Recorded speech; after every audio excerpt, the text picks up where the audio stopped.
In the strange hilltop town of Cheesebridge, people live in fear of the dark, and the biggest reason for that fear is a monster story they have told themselves for years. According to the town's greasy exterminator named Archibald Snatcher, the Boxtrolls are vicious underground creatures that steal babies and feast on their bones. And Snatcher is more than happy to keep that story alive, because fear is very profitable when it can buy you power, status, and above all else, a white hat, which symbolizes the highest status in town. The film opens with a frantic night in Cheesebridge, where a supposedly stolen baby has the town in a panic. Snatcher storms into the Cheese Guild and convinces Lord Portly Rind that the Boxtrolls are a threat that must be wiped out completely. Snatcher convinces Portly Rind that the Boxtrolls have kidnapped the baby boy Trubshaw and ripped it to pieces. Snatcher claims the Boxtrolls could possibly target the city's cheese supply. Portly Rind, who is obsessed with cheese and appearances, offers Snatcher a deal. Destroy every Boxtroll, and maybe he will finally earn a white hat and join the town's elite. Snatcher eagerly accepts, and from that moment on, the hunt is on. By day, the people of Cheesebridge are sheltered and ridiculous, but by night, the streets belong to Snatcher and his red hats. He rolls through town in a rickety exterminator truck, shouting warnings about the beasts in the dark, while the terrified townspeople shut their doors and hide their cheese, their children, and anything else they think the monsters might want. Snatcher begins conducting nightly searches throughout the village for the Boxtrolls. His accomplices include a little man named Mr. Gristle and Mr. Trout and Mr. Pickles. Of the three, both Trout and Pickles pass the time, debating the merits of good and evil. In actuality, the Boxtrolls are peaceful and emerge from underground at night to scavenge for discarded items with which to make useful inventions. As soon as the streets empty out, the Boxtrolls emerge from the sewers, collecting scraps, gears, broken gadgets, and anything shiny or useful. To the people above, they look like pests. But down in their world, they are inventive, cooperative, and surprisingly gentle. The heart of the Boxtroll world is a huge underground cavern built from junk, gears, pipes, and makeshift machines. The Boxtrolls wear cardboard boxes as camouflage, and they use those boxes for everything from hiding to carrying loot to making room for their little society to function. Among them is Fish, a nervous but kind Boxtroll who is fascinated by mechanical things. He loves repairing clocks and wind-up toys, and he finds joy in making broken things work again. Living among them is a human boy named Eggs. The boy is cared for by Fish. The kid is loved and cherished by all the trolls. He is one of them. Fish becomes a father figure to him, teaching him the Boxtroll way of life. Hide in your box, scavenge cleverly, and never, ever take off the box. Eggs grows up in the cavern with the Boxtrolls as his family, learning their strange sounds, their music, and their nightly routines. Their home is full of personality, from little inventions and conveyor belts to a sleeping pile that feels like a giant underground nest. It is weird, warm, and deeply loving in a way the surface world never is. As Eggs gets older, he and Fish become especially close. They build music machines from junk, jam together, and explore the cavern like a pair of mischievous brothers. Eggs is clever, curious, and completely at home underground, even if he does not look like the others. But he is also more adventurous than the rest. While the Boxtrolls are cautious, Eggs keeps wondering what the world above is like, and whether they are really as safe as Fish insists. That tension becomes serious after repeated Red Hat raids shrink the Boxtroll community and take more and more of their friends away. Each disappearance leaves the cavern a little emptier and the Boxtrolls a little more afraid. Then comes the night everything changes. Winnie, Lord Portly's daughter, sees movements outside her bedroom window. She goes to warn her father that there are trolls right outside. Winnie is lonely, smart, bored, and far more curious than her father would like. She finds her father in the cheese room with other elites, discussing their cheesy politics. She rudely interrupts them and tries to tell her father that there are trolls outside. Her father, angry about the intrusion, scolds her and gives her his white hat to go and wash. Disappointed, Winnie throws the hat outside and later regrets it. She goes outside to fetch it. On this foggy night through Cheesebridge, Eggs and his friends are noticed by Winnie. When she sees Eggs in the dark, she doesn't see a monster, she only sees a boy. She sees something interesting. Eggs is confused by her, especially when she calls him boy, because he has never thought of himself that way. Before the moment can go anywhere, the Red Hats charge in, forcing Eggs and the Boxtrolls to flee. Winnie gets only a glimpse of him, but it is enough to convince her that the Boxtroll story is not nearly as simple as everyone says. Winnie tries to warn her father, but Lord Portly Rind is too busy indulging in cheese and vanity to take her seriously. Snatcher, on the other hand, immediately turns the moment to his advantage. He uses Winnie's white hat, her fear, and his own false theatricality to keep the town convinced that Boxtrolls are murderous creatures. He also keeps chasing his own social fantasy. If he can wipe out the Boxtrolls, he believes he will be accepted into the White Hats and finally become somebody important. That desire drives everything he does, and it makes him increasingly dangerous. That night, the Red Hats continue with their task. They chase Eggs and his troll friends throughout the city. Fish ends up being captured. Eggs tries to help him to no avail. Later, Eggs is devastated by what happened. He refuses to eat or sleep. He questions why they always hide, when they should stand up and defend themselves. He then comes across a photo of humans. He then disguises himself and realizes he looks just like the humans. This confuses him. Egg's grief pushes him to the surface, where he disguises himself and tries to find help. He struggles to adapt since this is the first time he has been to the surface during daylight and all the people around. The tension erupts during Madame Frou Frou's public performance, which is supposed to be a dramatic retelling of the Trubshaw baby story. In reality, it is propaganda, a stage play designed to keep the town terrified of Boxtrolls. Eggs, watching from the crowd, can barely believe how many lies are being sold as entertainment. Winnie ends up on stage as a volunteer in the performance. After the performance, Eggs and Winnie see each other face to face. She recognizes him as the boy from the previous night encounter. She is surprised to find him out and about. She is surprised that the trolls didn't devour him. She asks him, "Who are you, boy?" But Eggs responds, "Where can I find the man with the red hat?" Winnie, realizing he is talking about Snatcher, happily points towards his home. Eggs runs towards Snatcher's hideout. Winnie, wanting to know more, goes after him. Eggs arrive at Snatcher's hideout in an abandoned factory on the outskirts of town. He finds Snatcher and his men partaking in a role-playing game, wherein Snatcher pretends he's been given a white hat and sampling cheeses from within the town's tasting room. However, his cohorts look on in horror as Snatcher begins to swell up, ignoring his own allergic reaction to the cheese. Luckily, they manage to use leeches on him, which makes the swelling go down. Eggs has found Fish in a cage and manages to free him, but not before Snatcher and the gang attempt to trap them in an underground area of the factory. Eggs realize that the other trolls are alive and are in captivity under the factory. Snatcher recognizes Eggs as the Trubshaw baby and reveals that all the captured Boxtrolls are building him a machine. Winnie overhears this exchange as she comes in abruptly. Snatcher decides to capture her too as she has realized his lies. Eggs rescues her, and together they escape.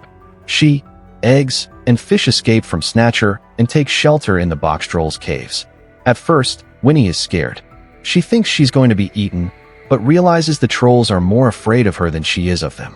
Winnie is rather upset that the rumors of Boxtrolls being bloodthirsty monsters is untrue. There are no rivers of blood or mountains of bones, just a cave with junky inventions. Eggs tell her they don't eat babies. She is surprised that Eggs thinks he is a Boxtroll.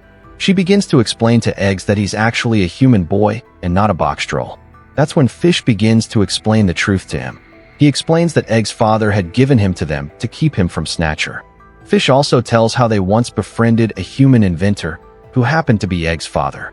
The Boxtrolls and the inventor shared their knowledge.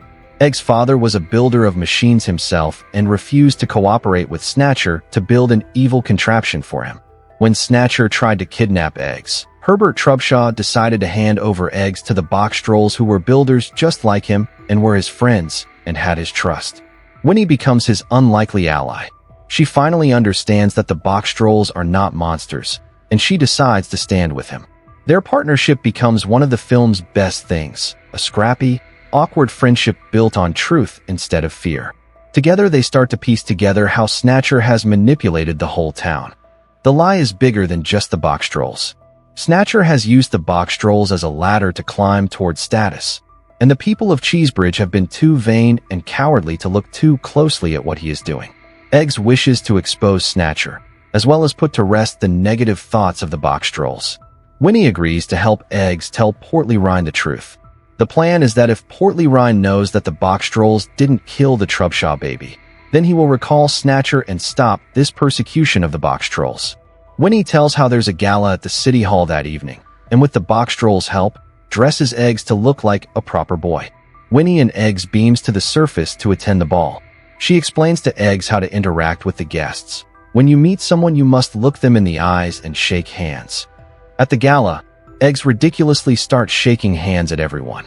At the ball held to commemorate the purchase of a giant cheese will called the Brie Moth, which was foolishly made using the funds for a children's hospital, Eggs tries to confront Portly Rind but is confronted by Snatcher, disguised as a woman named Madame Frou Frou. While trying to avoid Snatcher, Eggs inadvertently knocks the cheese will into a river. Eggs confronts the crowd and declares that Boxtrolls do not steal children. He even reveals that he is the Trubshaw baby, the child everyone thought had been eaten. This should be the moment the whole town wakes up, but people are still too wrapped up in status, cheese, and shame to process it properly. Snatcher's web is hard to break. Winnie tries to help him, but her father is too stubborn to listen. Eggs is chased from the gala and goes back underground. Eggs tries to persuade the remaining Boxtrolls to flee for their own safety, but unknowingly demoralizes them. Just then, Snatcher digs into the caves and captures them all using a giant machine. He brings out the Mecha Box Drill, a giant mechanical monster built from Boxtroll-style junk and powered by his greed, and launches an all-out assault on the Boxtroll cavern.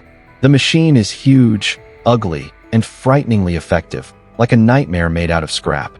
It rips into the underground home, crushes the Boxtroll clock, and threatens to destroy everything Eggs has ever known. Snatcher's goal is simple.